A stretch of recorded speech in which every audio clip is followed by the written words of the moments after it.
All right, the following is your second program that I want you to work on a few times per week. The first thing I want you to do is take a towel, you can roll it up if you'd like to, place your right foot on the towel, think big toe and second toe on the towel, and your outside toe is gonna be on the ground. Left foot is gonna be in front of you and to the side, and I want you to bend your left knee and try to keep your right knee straight and try to keep your right heel on the ground. So I'm moving towards the left side of my body, and by doing this, we should feel like a bit of a stretch in the front of our right hip, as well as the back of our right ankle. I also want you to try to reach the right arm towards the left, hold for a few seconds, and then come on out of it. Really make sure you're not arching or twisting your back when you do this.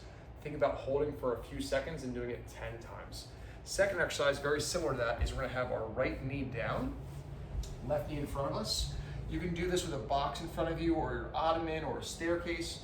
And while holding on to that, I want you to think about bending your left knee forward and pushing your right hip towards the ground. I'll get a little closer so you can see. The goal here is to stretch out the front of that right hip again.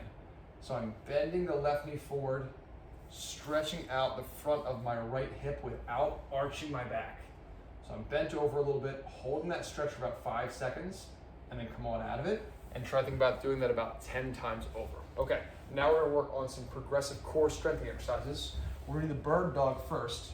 Hands down, knees down, and I want you to kick your leg back behind you, and do this where you can put your foot flat on a wall behind you, knee is straight, hip is straight, but we're not arched. So my back is nice and straight. Once I have my foot flat on the wall there, then I'll have my opposite arm reaching out in front of me, and then switch. Try to do this for about 3-second holds. Try to do about 12 times each side. You can break it up however you want to. Then do a second set exactly the same way, but stand or go kneel away from the wall and put ankle weights on doing the same exercise. So no longer putting our foot on the wall, but we are gonna try to put ankle weights on to make that a little bit more challenging on our hip. You did 2-pound weights in the clinic. I would definitely suggest buying some ankle weights that can adjust to 2, 3, and 4 pounds. Okay. Next exercise is a regression of the dead bug. What I want you to try to do is hold onto your knees, hug your knees to your chest where it's a nice stretch in your lower back, but it's not pain in your butt. So maybe go down not quite as far.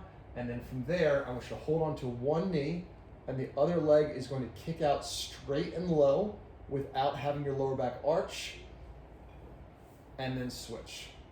All right? So each side, nice and slow, 6 to 8 times. And if you can progress this exercise, the progression is either not holding onto your knee or just holding on a little less.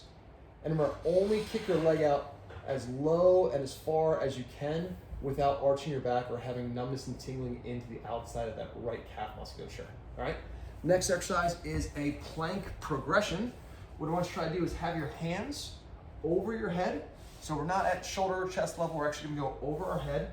We're bracing our stomach muscles, and then we're gonna lift our knees, trying to keep our back nice and straight, and then slowly back down. If you have to lower one knee down at a time, that's fine.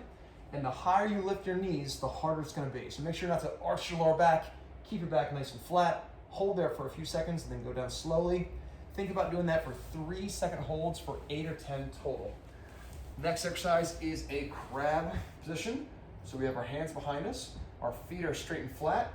I'm gonna have you try to have one knee bent and then lift the other hip so that our hips are in line with our ribs, and then back down.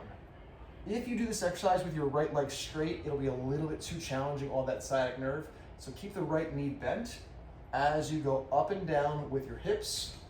Complete that 5 times, then switch your leg and do another 5 times. Try to get 10 reps total done on each side. Okay, that should do it for our core strengthening. Yes, and then now we're gonna work on our walking lunge. So for our walking lunge, start a little bent over at the waist, step forward, bend and twist. And I'm trying to bend my front knee and back knee and twist towards the front leg simultaneously. So bending and twisting into a walking lunge. Try to get about 8 or 10 steps done on each leg for 2 rounds, and then you're all done. I'll see you next week.